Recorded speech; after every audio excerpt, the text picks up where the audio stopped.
Oi, gente, tudo bem com vocês? Vamos lá para a parte 2 do vídeo, como é viver no Japão com transtorno bipolar. Após o diagnóstico, uma dúvida surgiu. Como eu vou conviver com as pessoas sabendo que eu tenho transtorno bipolar? Como eu vou conviver com as pessoas aqui no Japão, tendo que explicar tudo em japonês, qual que é a minha condição, e se eu tenho que explicar sempre para alguém que eu tenho essa condição? E não, eu não tenho que explicar sempre para as pessoas que eu tenho essa condição, que eu tenho transtorno bipolar, porque nem todas entenderão e nem todas sabem o que é. Então você vai ao médico e ele já identifica ali no seu transtorno bipolar o principal, o sintoma principal como depressão, que é o Tsubiyo. Então eu fui ao médico e ele já me deu essa condição, já me medicou para isso, porque eu estava bem depressiva.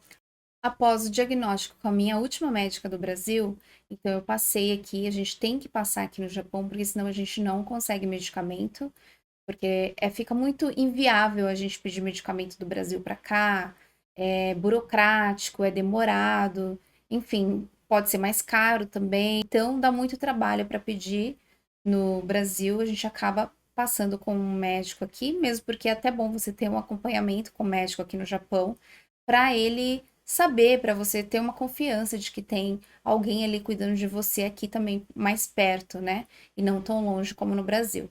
Então, eu tenho um médico no Brasil, uma médica no Brasil, e tenho um médico aqui no Japão também, cuidando do meu caso. Eu fui nesse médico, ele me diagnosticou também com transtorno bipolar e passou os medicamentos, começou a me medicar. É claro que no começo, como eu tinha já o parecer da médica do Brasil, então os medicamentos ele seguiu à risca o que a médica no Brasil pediu, mas nem sempre é assim, tá? Geralmente a gente vai no médico, a gente pode passar no médico no Brasil, online, enfim, se alguém vai presencial e volta para cá, pro Japão, é muito difícil você conseguir passar no médico aqui no Japão e ele já atender tudo que o seu médico ou sua médica te passou lá no Brasil, porque ele fica com vários questionamentos. Geralmente os médicos daqui eles querem passar a medicação que eles acham melhor, que eles indicam, e não que outro profissional indicou. Vou ser sincera, eles não gostam de que uma outra pessoa fale assim, vamos dizer com todas as palavras, que eles têm que fazer, que eles têm que passar o remédio, que eles têm que fazer isso, têm que fazer aquilo.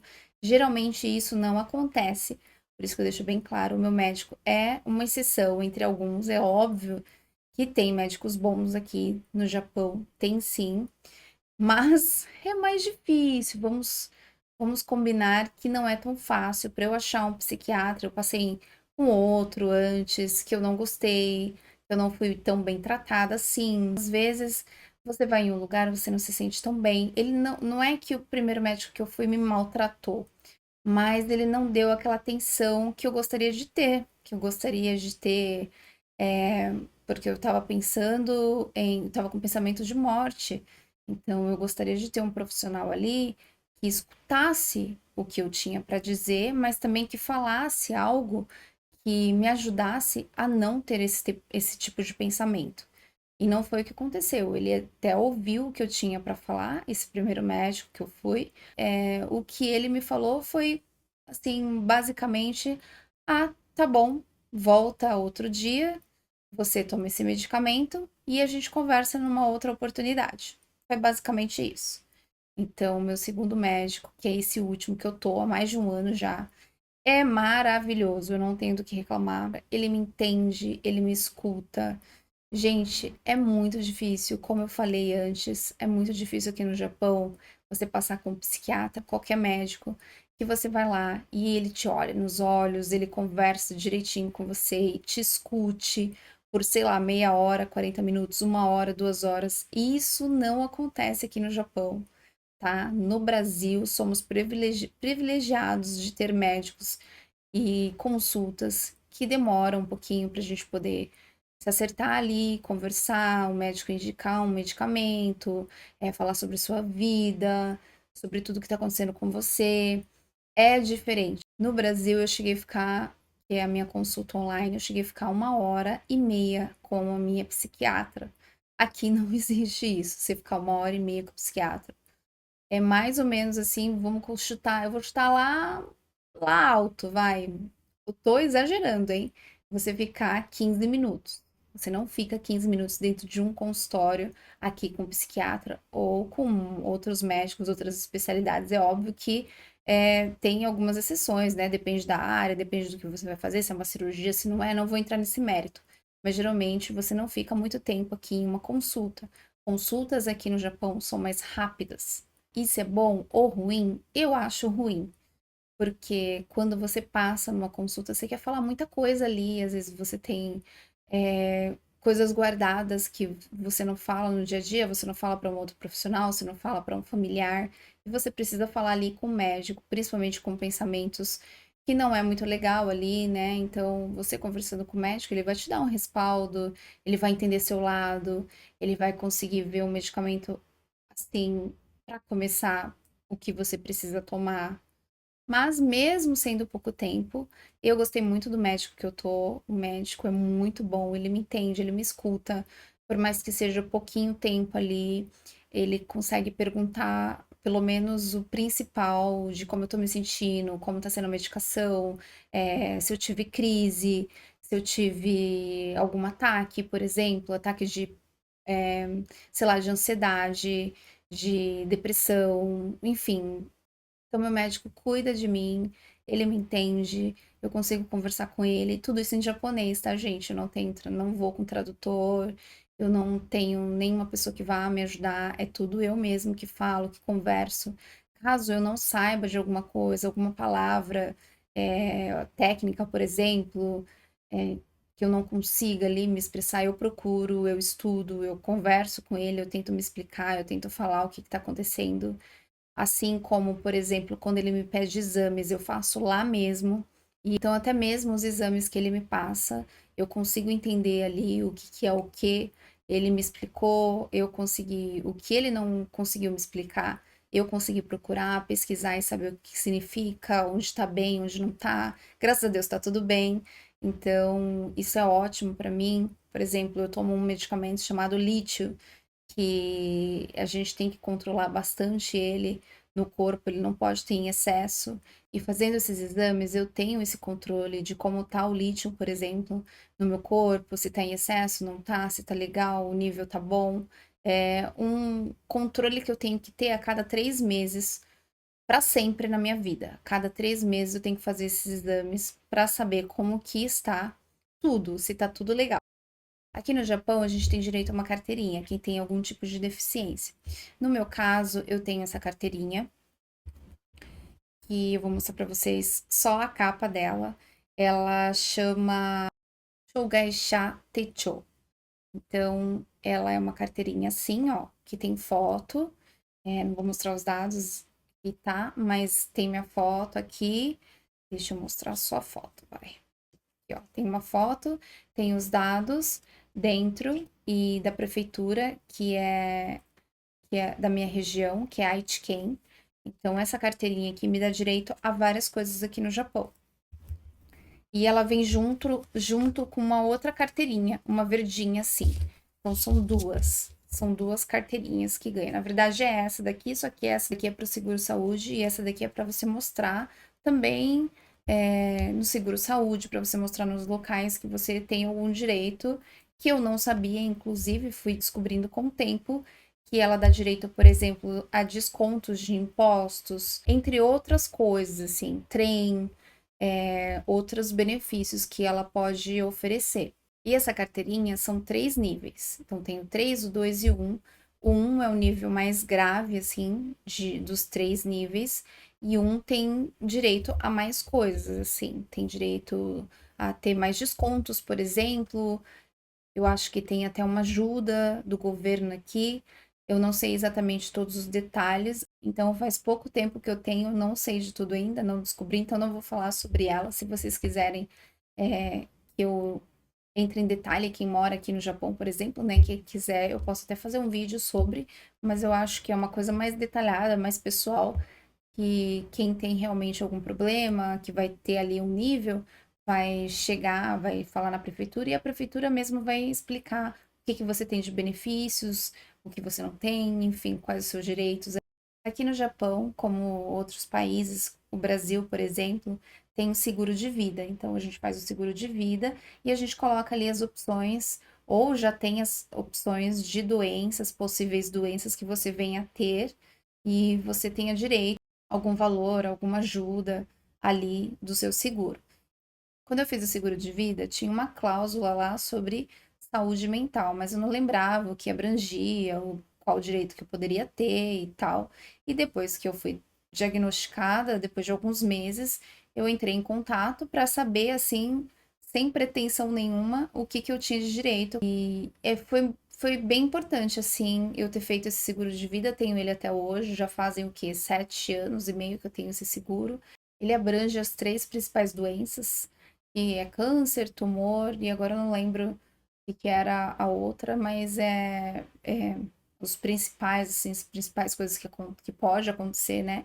Da pessoa ter, tem esse seguro foi fundamental para mim, me ajudou bastante também. E como é conviver com as pessoas sabendo que eu tenho transtorno bipolar? Bom, gente, eu já tinha transtorno bipolar antes de saber, então eu convivia com as pessoas normalmente, né? Eu digo normalmente assim, entre aspas, porque eu tinha crise de hipomania, tinha crise de depressão, não sabia, tentava não demonstrar tanto e às vezes demonstrava demais, assim, quando eu tava muito eufórica. Às vezes a pessoa via que eu estava falando demais, que eu estava muito agitada, e isso eu estava passando por uma fase de hipomania ali, mas as pessoas não vão entender porque elas não sabem como são a doença, como é a doença.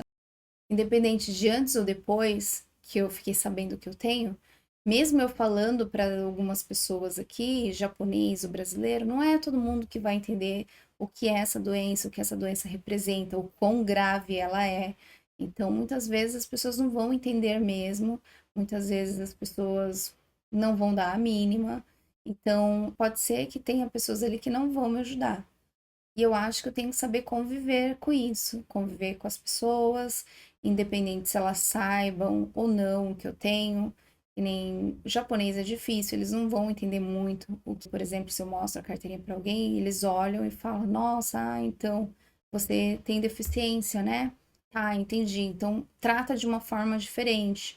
Talvez trate com mais cuidado, mais cautela ali para não se estressar, enfim, pode ser que tenha esse cuidado sim, mas pode ser que não também. Então a gente também tem que saber conviver com as pessoas ali que estão ao nosso redor, aos amigos, aos familiares, as pessoas conhecidas, as pessoas do trabalho, as pessoas que se envolvem direto ou indiretamente com a gente.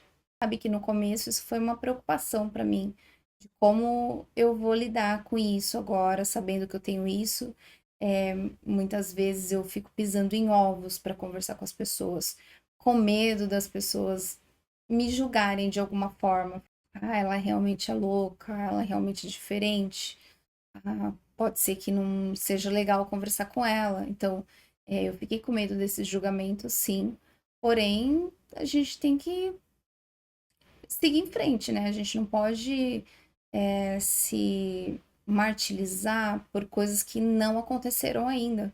Então, eu tento fazer isso. Então, eu fico com medo de um pré-julgamento, porém, eu tento não sofrer por antecedência. Porque, gente, para um bipolar não sofrer com antecedência é como você pedir para um padre não rezar. É tipo isso. Então, a gente sofre muito com antecedência, a gente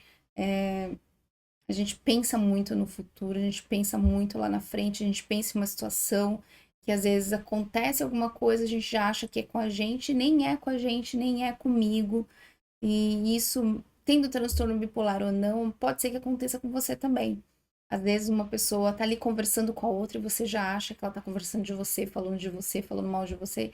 E às vezes nem é sobre você. Muitas vezes, aliás, é quase certeza que não é sobre você, é sobre alguma outra coisa, e mesmo que seja sobre você, deixa pra lá. Tá falando naquele momento, daqui a pouco essa pessoa esquece e nunca mais vai lembrar.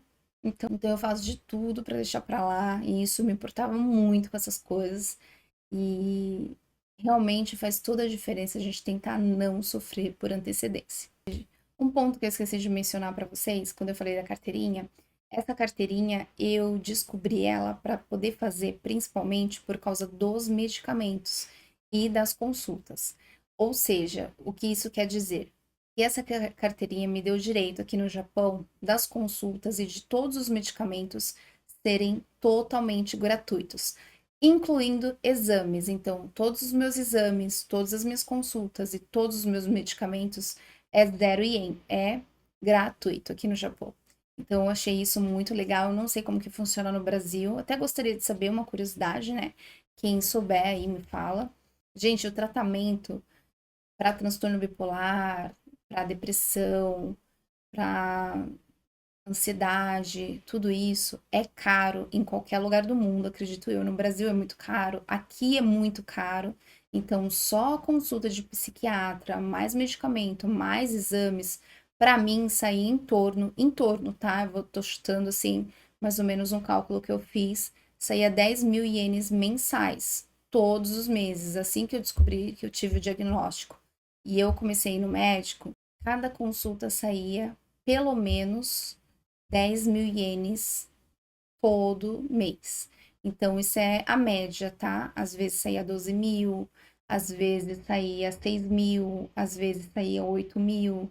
Então, depende ali com os exames ou sem exames. Vários benefícios aí essa carteirinha me deu. Então, você que sofre com isso, mora aqui no Japão, tem alguma coisa aí que você precisa de tratamento, tem alguma condição mental, e essa carteirinha é válida. Quem tem o nível 3, 2 ou 1. Então é isso, gente. Acho que eu falei tudo pra vocês como é conviver, viver aqui no Japão com um transtorno bipolar. Espero que eu tenha ajudado alguém tenha visto esse vídeo e fique mais informado. Fiquem com Deus. Até o próximo vídeo.